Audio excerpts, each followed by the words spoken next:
Bismillahirrahmanirrahim. Assalamualaikum warahmatullahi wabarakatuh. Waalaikumsalam. Alhamdulillah, wassalatu wassalamu ala rasulillah wa ala alihi wa sahbihi wa mawalah. Allahumma inna nas'aluka ilman nafi'a wa rizqan tayyiba wa amalan mutaqabbala. Rabbi shrah li sadri wa yassir li amri wahlul 'uqdatam min lisani yafqahu qawli. Alhamdulillah, bersyukur sekali Bapak dan Ibu yang dimuliakan Allah Subhanahu wa taala, pada kesempatan yang berbahagia ini kembali saya hadir di Masjid Nurul Falah. Mudah-mudahan setiap kita diberikan cahaya kemenangan sebagaimana nama masjid yang kita hadiri pada kesempatan malam hari ini. Nur artinya cahaya, falah artinya kemenangan. Cahaya kemenangan tersebut yang kita harapkan keberhasilan, kesuksesan fid dunya wal akhirah. Allahumma ja'alna minal muflihin. Ya Allah, jadikanlah kami sebagai orang-orang yang sukses, berhasil di dunia dan di akhirat. Amin ya rabbal alamin. Salawat dan salam kita haturkan kepada junjungan besar kita Nabi Agung Muhammad sallallahu alaihi wasallam, dan juga kepada para istri beliau, para keluarga beliau, para sahabat beliau, para tabi'in dan tabi'ut tabi'in, serta orang-orang soleh yang senantiasa menghidupkan ajaran beliau hingga akhir zaman. Mudah-mudahan kita semua tergolong dari mereka yang diakui oleh beliau sebagai umatnya dan kelak mendapatkan syafaatnya. Amin ya rabbal alamin. Bapak dan Ibu yang dimuliakan Allah Subhanahu wa taala, pada malam hari ini kita akan belajar satu materi yang sangat penting, di mana di bulan lalu pertemuan dengan saya kita telah membahas tarhib Ramadan, menyambut bulan Ramadan, agar sejak dini kita sudah persiapan. Maka di antara hal yang perlu kita persiapkan adalah ilmunya, fikihnya, kita mengetahui tentang kemuliaan-kemuliaannya. Malam hari ini insya Allah kita akan belajar tentang ilmunya, terkhususnya tentang fikihnya, fikih puasa dan hal yang berkaitan dengan bulan suci Ramadan. Tapi Bapak Ibu yang dimuliakan Allah, karena pembahasan fikih puasa ini luas, membutuhkan waktu yang panjang, harusnya dari pagi sampai sore kalau panjenengan kuat. Kira-kira kuat nggak Pak kalau diadakan pengajian dari pagi sampai sore?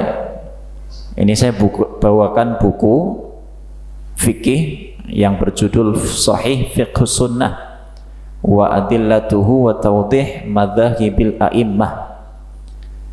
Sebuah buku yang ditulis oleh Abu Malik Kamal bin Sayyid Salim. Ini langsung saya beli di Mesir dulu waktu masih di Mesir. Alhamdulillah sampai sekarang bukunya masih ada. Mudah-mudahan bermanfaat untuk saya khususnya dan umat muslim secara umumnya. Ya. Jadi ini buku membahas tentang fikih secara keseluruhan yang diambil dari banyak madhab, terkhususnya 4 madhab yang familiar: madhab Hanafi, madhab Maliki, madhab Syafi'i, dan madhab Hambali. Di sini disertakan pendapat-pendapatnya, kemudian di akhirnya nanti beliau memilih mana pendapat yang menurut beliau lebih kuat secara pendalilannya. Ya, maka disinilah pembahasannya. Tapi akan saya ambil secara khusus pembahasan tentang puasa. Cuman sekali lagi, tidak semua pembahasan dari awal hingga akhir, hanya saya ambil poin per poin saja, sebab waktunya yang sangat pendek, maka poin-poin tertentu yang saya sampaikan. Bapak Ibu yang dimuliakan Allah, apa poin-poin tersebut yang perlu disampaikan? Yang pertama, syarat sah puasa. Syarat sah puasa ada 5. Yang pertama muslim, jelas semua kita yang muslim wajib berpuasa dan menjadi syarat sah puasa kita diterima oleh Allah Subhanahu wa taala. Yang kedua, berakal. Orang gila tidak diwajibkan puasa. Kalau ada orang gila yang berpuasa, puasanya tidak sah. Yang ketiga, baligh. Anak yang belum mencapai usia baligh belum wajib berpuasa. Jika berpuasa, puasanya sah, tapi sahnya belum mencapai kriteria yang diwajibkan, hanya semacam latihan agar nanti ketika mencapai usia baligh, ketika dia puasa tidak kaget, bisa langsung full dari pagi sampai sore. Kemudian yang keempat, khusus untuk ibu-ibu atau para wanita muslimah, syarat sahnya adalah suci dari haid dan nifas. Ya, ini khusus untuk ibu-ibu, para wanita. Kalau datang bulan atau haid atau melahirkan nifas sebelum masuk ke bulan suci Ramadan, maka dia bukan harus mengerjakan puasa, justru malah haram mengerjakan puasa, sebab salah satu syaratnya belum terpenuhi. Demikian juga ketika di bulan Ramadan, meskipun di awal-awal dia sudah mengerjakan puasa, tapi qadarullah dia datang bulan, ya, maka dia tidak melanjutkan puasanya. Dia nanti harus menggantinya di hari yang lain sebanyak hari yang ditinggalkan. Suci dari haid dan nifas bagi wanita. Kemudian yang kelima, ini yang paling penting, niat. Masih ingat ya Bapak Ibu, 5 syarat sah puasa yang harus terkumpul dulu dalam diri kita agar ketika kita mengerjakan puasa, puasa kita sah. Yang pertama apa? Muslim. Yang kedua apa, Bu? Yang kedua, berakal. Masya Allah, adik pintar. Yang ketiga, balik. Yang keempat, khusus bagi wanita, suci dari haid dan nifas. Dan yang terakhir, yang kelima apa? Niat. Nah sekarang coba saya ingin lebih fokus ke niat ini dulu. Niat, Bapak Ibu, yang dimuliakan oleh Allah Subhanahu wa taala, menjadi salah satu syarat sah puasa. Tanpa niat, jika kita mengerjakan puasa, maka puasa kita tidak sah jika tanpa niat. Dan niat ini harus terdiri dari 3 hal. Yang pertama, jazm. Jazm ini betul-betul memastikan kita sudah masuk ke bulan Ramadan. Jangan kita puasa di bulan Sya'ban atau di hari terakhir bulan Sya'ban kiranya sudah masuk, padahal belum. Pemerintah belum menetapkan masuk ke bulan suci Ramadan, kita sudah puasa 1 Ramadan. Maka ini belum masuk ke kriteria pertama niat, harus jazm, memastikan dulu. Yang kedua, ta'yin. Ta'yin ini menentukan bahwa kita puasa Ramadan, bukan puasa yang lain. Sebab ada puasa wajib yang lain selain bulan Ramadan. Apa kira-kira Pak? Puasa wajib lain selain bulan Ramadan.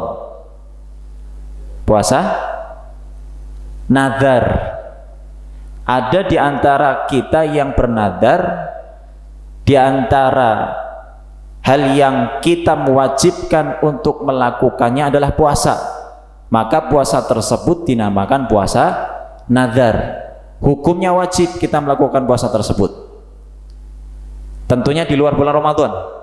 Kalau di dalam bulan Ramadan tidak boleh. Karena di dalam bulan Ramadan hanya ada puasa Ramadan. Nah, di sini kita mentakyin, memastikan dan menjelaskan, mengkhususkan puasa yang kita kerjakan ini adalah puasa Ramadan. Kemudian yang ketiga, yang harus ada di dalam niat adalah tabyid. Tabyid itu bermalam. Maksudnya bermalam apa? Niat yang kita hadirkan untuk berpuasa haruslah kita ngehkan sejak malam hari. Malam hari itu kan terhitung sejak maghrib. Adzan maghrib berkumandang itu awal malam hari Bapak Ibu.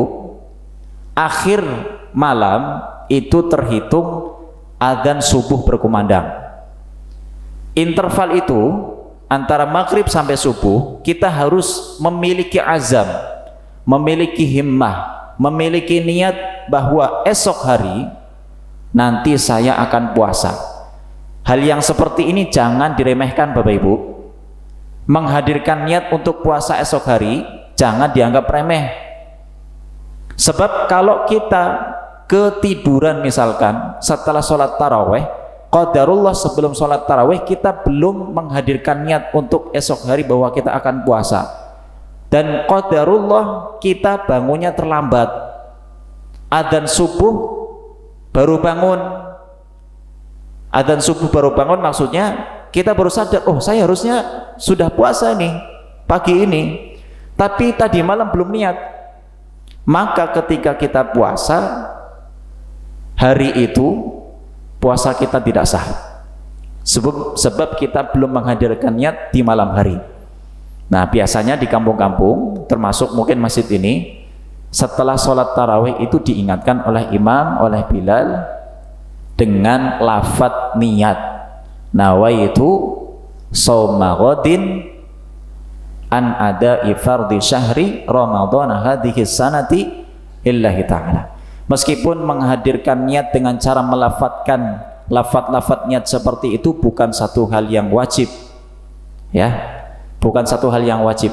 Tujuannya dengan menghadirkan niat melalui lafadz seperti tadi untuk menguatkan hati, ya, untuk menguatkan hati. Karena niat itu mahalluhal qalb, tempatnya di hati, maka cukup dengan hati saja sebetulnya sudah cukup, ya, sudah memenuhi kriteria.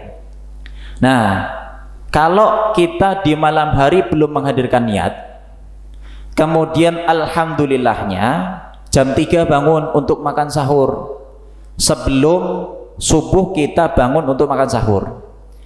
Makan sahurnya kita itulah niat kita, meskipun tadi malam belum melafadzkan niat atau menghadirkan niat. Bangunnya kita di malam hari untuk mengerjakan sahur itu tanda kita niat bahwa nanti kita akan puasa, ya. Sekali lagi kita harus menghadirkan niat sejak malam hari. Malam hari itu terhitung dari maghrib sampai sebelum subuh, ya. Makanya ini sangat penting untuk kita hadirkan dan kita ingatkan bahwa niat ini termasuk syarat sahnya puasa. Saya ulangi lagi, 5 syarat puasa. Syarat sah puasa apa saja Bapak Ibu? Yang pertama, muslim. Yang kedua, berakal. Yang ketiga, balik. Yang keempat, khusus bagi ibu-ibu, suci dari haid dan nifas. Dan yang terakhir, yang kelima apa? Niat. Sekarang pembahasan berikutnya. Apakah niat, masih seputar niat dulu. Apakah niat di bulan Ramadan cukup sekali saja untuk 1 bulan, atau setiap malam kita harus meniatkan? Ini ternyata dibahas oleh para ulama. Jumhur ulama mengatakan, mayoritas ulama mengatakan, meniatkan puasa hendaknya dilakukan setiap malam, fi kulli lailatin min layali Ramadan, setiap malam. Sebagian ulama seperti madhab Imam Ahmad atau madhab Hambali, sebagian pendapatnya di sebagian riwayatnya mengatakan annahu takfi niyatan wahidatan anis syahr kullihi fi awwalihi, cukup meniatkan sekali saja di malam pertama bulan Ramadan untuk 1 bulan. Tapi pendapat yang lebih aman, lebih baik meniatkannya setiap malam, sebab ini yang lebih hati-hati. Barangkali pendapat yang mengatakan 1 kali cukup untuk satu kali niat cukup untuk satu Ramadan, 1 bulan, itu kurang kuat pendalilannya, maka setiap malam kita sudah niat, maka insya Allah sah puasa kita. Ya, jadi setiap malam lebih baik untuk kita meniatkan puasa di esok hari. Kemudian pembahasan berikutnya, sunnah-sunnah puasa dan adab-adabnya. Ini penting untuk kita pahami bersama. Di sini ada beberapa poin sunnah-sunnah puasa dan adab-adabnya. Yang pertama, sahur. Disunnahkan kita untuk makan sahur dan jangan menganggap remeh, atau mungkin panjenengan merasa kuat tanpa sahur pun puasa insya Allah lancar, puasa insya Allah kuat tanpa sahur. Jangan begitu Bapak Ibu, sebab di dalam sahur ini ada keberkahan. Yang pertama, Nabi Muhammad SAW bersabda di dalam hadis yang sahih riwayat Imam Al-Bukhari dari sahabat Anas bin Malik radhiyallahu taala anhu, tasahharu, makan sahurlah kalian, fa inna fis sahuri barakah, karena di dalam makan sahur ada keberkahan. Kemudian di antara fungsi sahur yang lain adalah membedakan antara puasanya kita kaum muslimin dengan puasanya ahli kitab. Ahli kitab ini siapa Pak? Orang-orang Yahudi dan orang-orang Nasrani. Jangan dikira mereka nggak puasa Bapak Ibu, mereka ternyata juga puasa, hanya saja puasanya mereka tidak sahur. Kita diperintahkan oleh Rasulullah SAW untuk membedakan dengan mereka dengan cara makan sahur. Beliau bersabda, faslu ma baina siyamina wa siyami ahlil kitab aklatus sahur. Pembeda antara puasanya kita dengan puasanya ahli kitab adalah makan sahur. Kemudian Bapak Ibu, di dalam sahur jangan lupa makan kurma, sebab dengan kurma ini kita meraih keberkahan juga. Ya, Nabi SAW bersabda, ni'ma suhur, ni'ma sahurul mu'min at-tamru. Sebaik-baik makanan yang dimakan oleh orang yang sahur, orang mukmin, adalah kurma. Nanti buka puasa juga diawali dengan kurma, makan sahur juga disertai makan kurma. Maka dari itu Bapak Ibu, dianjurkan bagi kita semuanya untuk nyetok kurma dari awal. Sebelum datang Ramadan, stok 1 dus. Oke, disiapkan Bapak Ibu. Kalau nggak 1 dus ya paling nggak setiap makan sahur dan berbuka ada kurmanya walau 1 biji lah, untuk ngambil sunnahnya biar dapat keberkahannya. Ya, jadi jangan diremehkan makan sahur ini Bapak Ibu, sebab barangkali ada yang meremehkan makan sahur. Insya Allah nggak sahur pun kuat insya Allah Ustaz. Jangan begitu. Nabi SAW bersabda, tasahharu walau bijur'ati ma, makan sahurlah kalian meskipun hanya dengan 1 teguk minum, meskipun hanya dengan 1 teguk minum. Ya, jadi jangan pernah ditinggalkan. Ini yang pertama, sunnah puasa. Yang kedua, takhir sahur, mengakhirkan sahur. Jadi ketika sahur, kalau sekarang mungkin adzan subuh jam berapa? 4:30. Jangan sahur jam 3, masih terlalu dini Bapak Ibu. Ini maknanya tidak mengakhirkan sahur. Terus kapan Ustadz dikatakan mengakhirkan sahur? Lihat apa yang dilakukan oleh sahabat Nabi Muhammad SAW ketika sahur bersama Nabi Muhammad SAW. Beliau bercerita, ketika kami pernah makan sahur bersama Nabi Muhammad SAW, kemudian mengerjakan sholat subuh, beliau menceritakan jarak antara makan sahurnya dengan sholat subuhnya. Berapa lama jaraknya? Qadra khamsina ayah. Kira-kira selama orang membaca 50 ayat Al-Quran. 50 ayat Al-Quran itu kira-kira berapa lama Bapak Ibu kita membacanya? Kalau orang yang bacanya blekak-blekuk ya mungkin sampai 1 jam ya. Tapi di sini yang dimaksud adalah orang yang sudah pandai bacaan Al-Qur'annya. Tentu para sahabat mereka mahir bil Quran, sahibul Quran semuanya, mereka ahli Quran semuanya. Maka di sini dijelaskan, para ulama menerangkan kepada kita 50 ayat itu kisaran 15 menit. Ya, kisaran 15 menit. Jadi kalau adzan subuh dikumandangkan jam 4:30, selesai dari makan sahur kita 15 menit sebelumnya. Ya jam 4 lebih lah. Makan paling berapa menit sih kita? Ya kalau makannya lahap sekali paling 5 menit sudah selesai. Ya, jadi diakhirkan makan sahur kita karena ini bagian dari sunnah.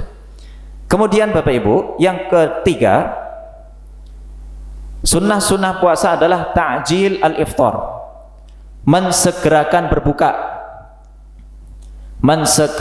berbuka. Lagi-lagi saya menyampaikan, jangan menganggap remeh sunnah, termasuk menyegerakan berbuka. Ada orang yang merasa, Ustadz saya masih kuat berpuasa, nanti saja nggak apa-apa bukanya sampai isya. Itu menyalahi sunnah ini, menyalahi ajaran Nabi Muhammad SAW. Atau misalkan sedang dalam perjalanan, nanti tanggung, kita bentar lagi sampai, padahal bentar laginya sampai menjelang isya. Sementara di mobil atau di motor nggak ada sesuatu yang bisa dimakan untuk menyempurnakan atau membatalkan puasa.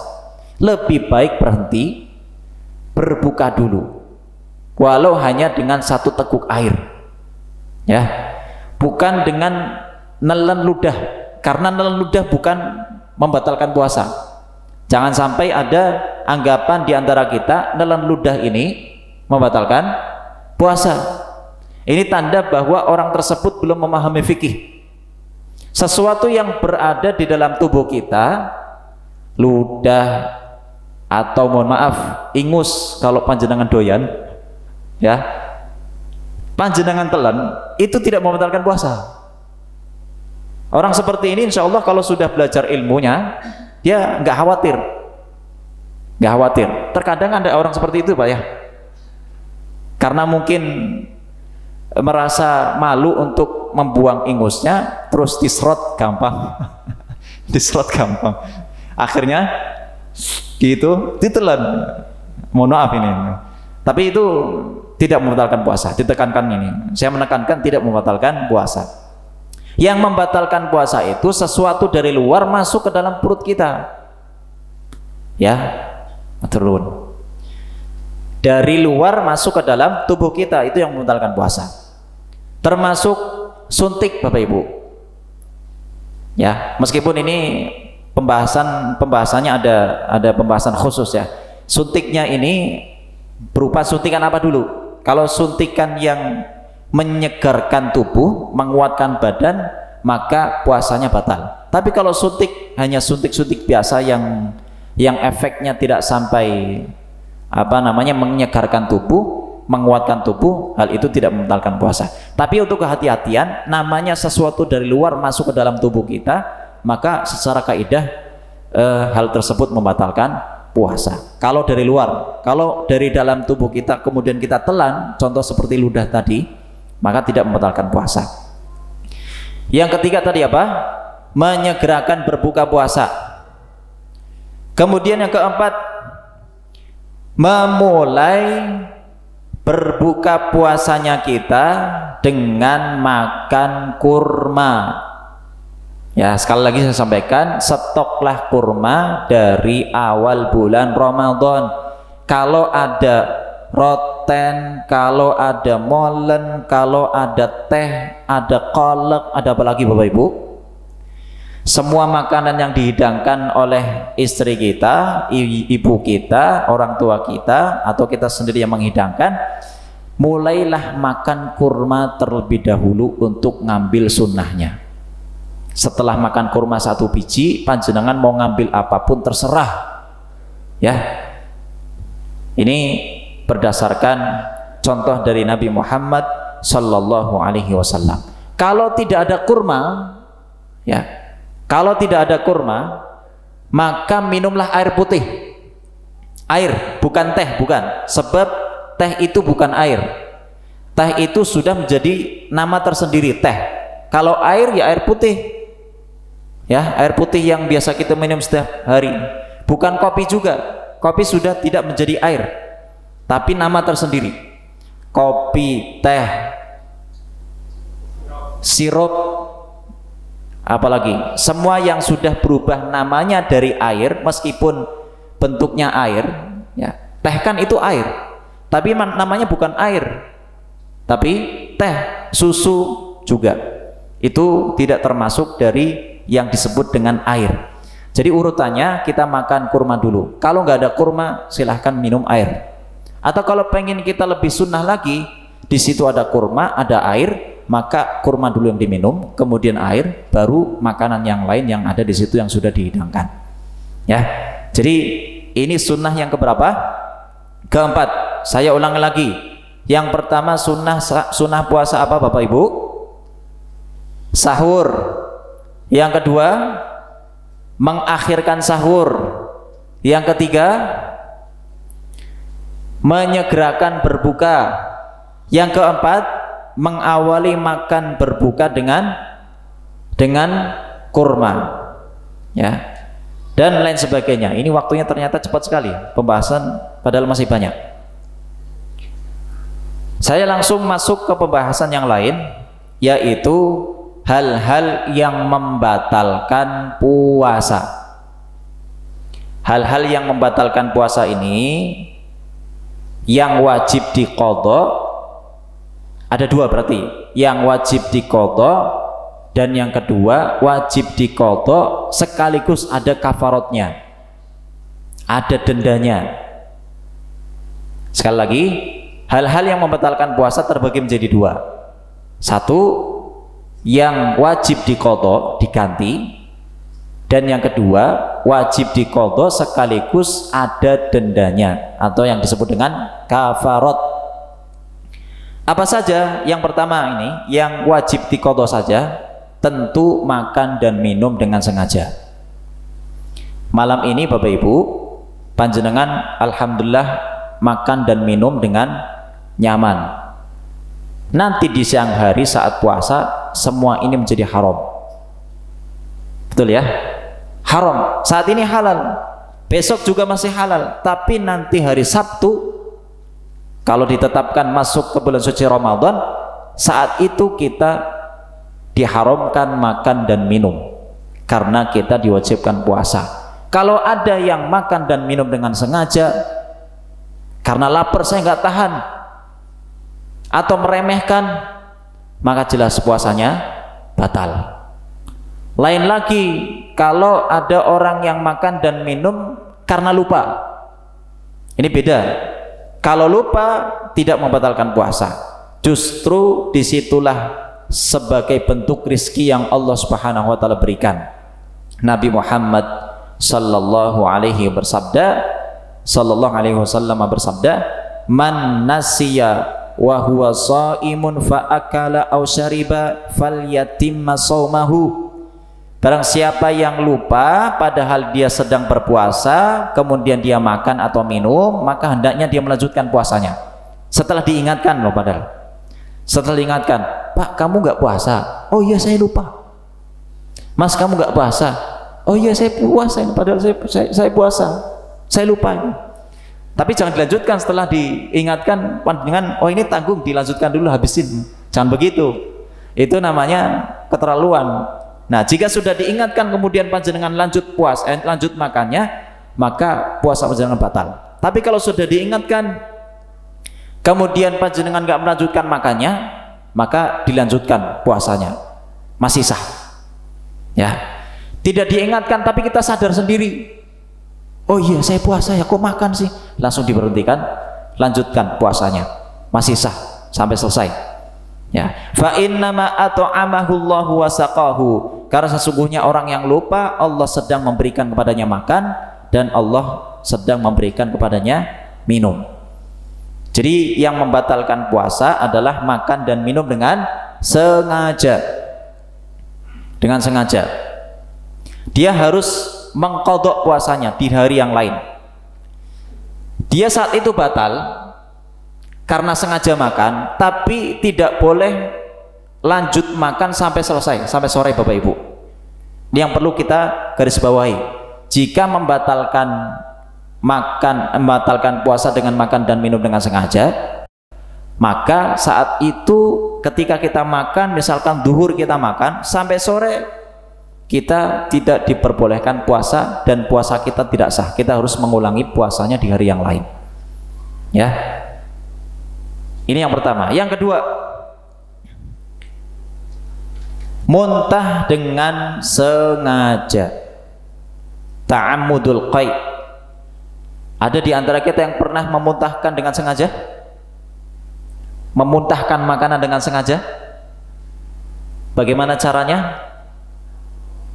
Dengan menyogokkan jari ke kerongkongan. Kalau panjenengan sikat gigi terus digosok-gosokkan punggung sikat giginya ke lidah semakin dalam, itu akan semakin mudah untuk memuntahkan makanan. Itu caranya. Kalau panjenengan nggak pernah, coba begitu biar tahu gimana rasanya muntah dengan sengaja.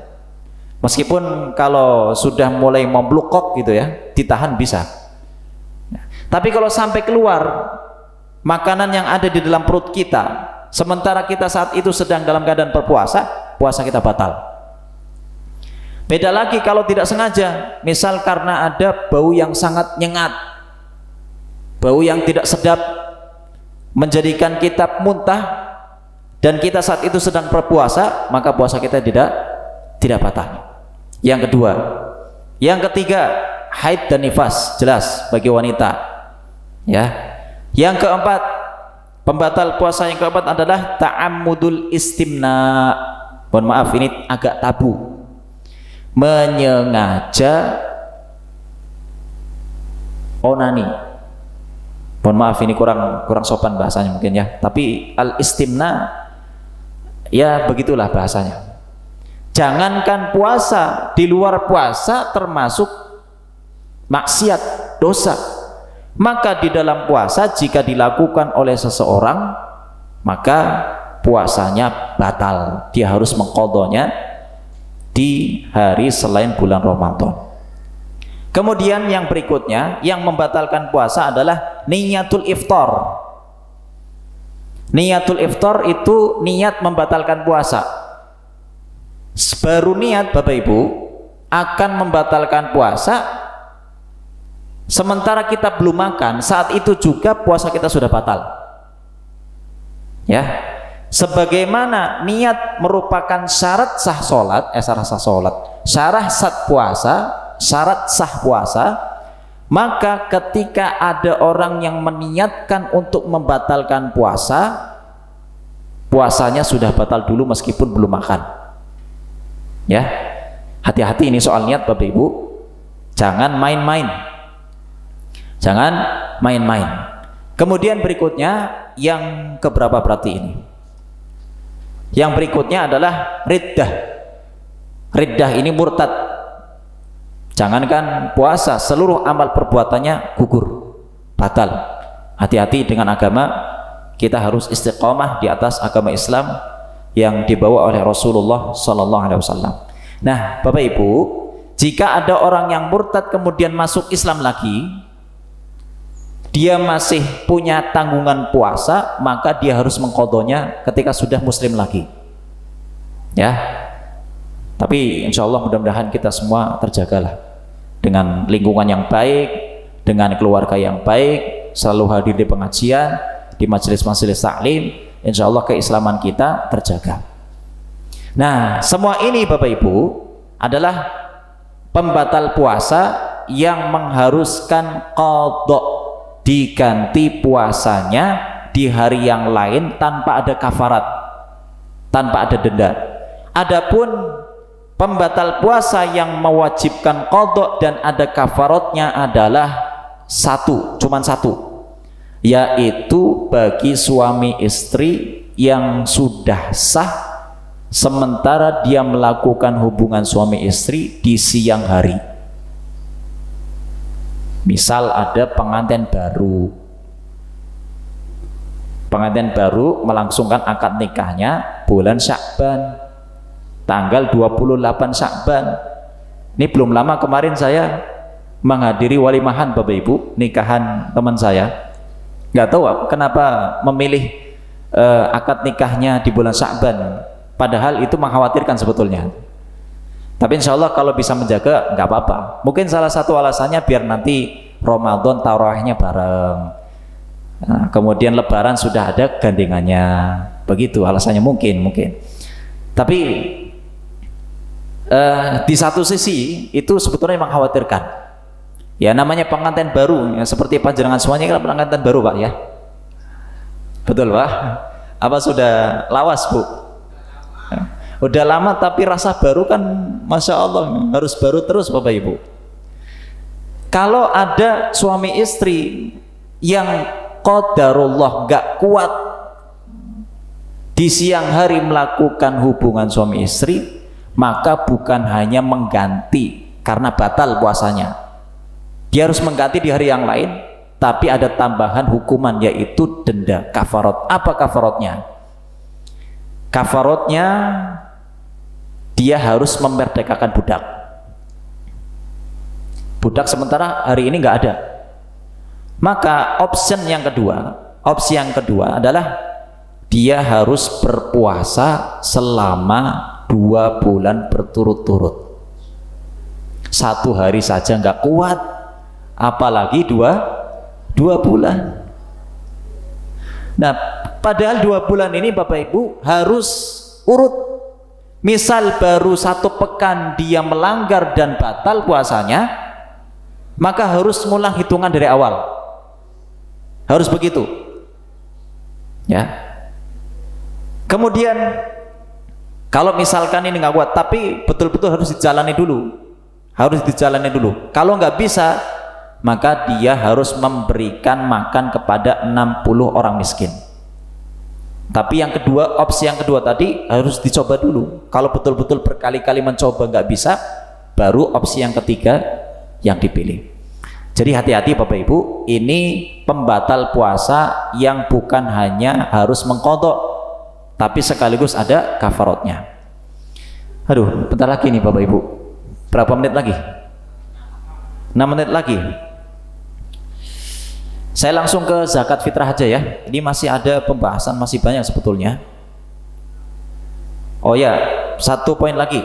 1 poin, hal-hal yang tidak membatalkan puasa. Bukan tidak membatalkan puasa, tapi bukan hanya tidak membatalkan puasa, juga tidak merusak puasa. Mungkin bagi sebagian kita hal tersebut dianggap membatalkan puasa, merusak puasa, padahal tidak. Yang pertama, seseorang dalam keadaan junub. Jika ada lelaki yang tidur di siang hari kemudian mimpi basah, ya, mimpi basahnya tersebut tidak membatalkan puasa. Tinggal mandi besar, lanjutkan puasanya sampai sore, tidak masalah. Yang kedua, ini langsung saya poin per poin biar cepat. Bercumbu dengan istrinya, dengan suaminya, ini tidak membatalkan puasa, tapi jangan sampai kebablasan. Repot nanti kalau kebablasan tadi urusannya. Ya. Kemudian yang ketiga adalah berkumur-kumur dan beristinsyak. Kalau kita wudhu, kumur-kumur tidak masalah Bapak Ibu. Termasuk istinsyak, memasukkan air ke hidung, itu namanya istinsyak. Mengeluarkan air dari hidung disebut dengan istinthar. Tapi berkumur-kumur dan istinsyak ini jangan berlebihan. Jangan berlebihan. Nabi SAW bersabda, wa baligh fil istinsyak illa an takuna shaiman. Berlebih-lebihanlah kalian dalam beristinsyak, memasukkan air ke hidung, sebab untuk membersihkan apa yang di dalam hidung, kecuali ketika kamu dalam keadaan berpuasa. Jadi boleh memasukkan air ke mulut, ke hidung, asal jangan berlebihan. Terus bagaimana air yang tersisa di dalam mulut kita, di dalam hidung kita, pastikan ada. Nah, kita sudah berupaya, berikhtiar untuk mengeluarkannya. Nah, sisanya kita terus keluarkan. Kalau sudah terasa tidak tersisa lagi, maka sudah selesai urusan kita dengan apa yang sudah kita masukkan. Jika terasa ada sesuatu yang masih, ya itu perasaan saja. Perasaan saja, padahal sebetulnya itu adalah liur kita, ludah kita. Maka tidak menjadi masalah. Sebab ada orang yang menganggap puasa itu kalau kumur-kumur membatalkan puasa. Padahal tidak. Juga tidak merusak puasa. Kemudian yang keempat, menyicipi makanan, Bapak Ibu. Nyicipi makanan. Tapi sedikit saja. Jangan terlalu mencicipinya. Ini sebetulnya tidak membatalkan puasa, tapi barangkali panjenengan khawatir, ya ibu-ibu yang masak Bu ya, barangkali khawatir bisa membatalkan puasa, ya mendingan gak usah dicicipi. Gak usah dicicipi. Minta anak yang gak puasa suruh nyicipi, atau ibu-ibu yang gak puasa lagi halangan mencicipi. Ini sebetulnya gak membatalkan puasa. Kemudian bekam. Bekam juga tidak membatalkan puasa bagi yang kuat. Bagi yang kuat, ini ada pembahasan sendiri, tapi intinya tidak membatalkan puasa. Tidak mengapa bekam saat dalam keadaan berpuasa. Berapa menit lagi? 2 menit. Aduh, gimana ini? Sekilas tentang zakat fitr. Zakat fitrah. Bapak Ibu yang dimuliakan Allah, pembahasan tentang zakat fitrah atau zakat fitr. Jadi yang dimaksud dengan zakat fitr itu sebetulnya adalah zakat yang dibayarkan karena kita sudah berbuka puasa. Arti dari fitr itu berbuka, bukan kembali ke suci. Fitr itu berbuka. Kalau fitrah makna sendiri. Meskipun mungkin ada yang menerjemahkan fitr itu adalah suci, itu mungkin lawazim, arti dari arti-arti lain dari kata fitr tadi. Ya. Tapi nama fitr itu makna aslinya adalah berbuka. Kapan kita harus membayar zakat fitr? Kita harus membayar zakat fitr adalah ketika malam Lebaran, dimulai dari adzan maghrib Ramadan terakhir. Hal tersebut adalah wajib hukumnya bagi kita untuk mengeluarkan zakat fitr. Apakah boleh sebelum dikumandangkannya adzan maghrib di hari terakhir bulan Ramadan kita membayar zakat fitr? Para ulama di sini membahas, ada yang membolehkan, tapi jangan cepat-cepat. 1 hari atau 2 hari sebelum malam Lebaran itu diperbolehkan. Barangkali mungkin panitia zakat kewalahan karena saking banyaknya zakat yang dibayarkan untuk dibagikan juga tidak cukup waktunya, maka diperbolehkan maju 1 atau 2 hari. Ya, cuman ini kondisinya jika memang betul-betul tidak memungkinkan malam harinya. Padahal sebetulnya yang lebih menurut sunnah, ya, ajaran Nabi Muhammad SAW, jika ingin betul-betul tepat, itu dibayarkan saat menjelang sholat id. Jadi setelah subuh sampai sebelum sholat id, hal tersebut disunahkan untuk membayarkan waktunya itu, waktu yang sangat tepat untuk membayarkan zakat fitr itu.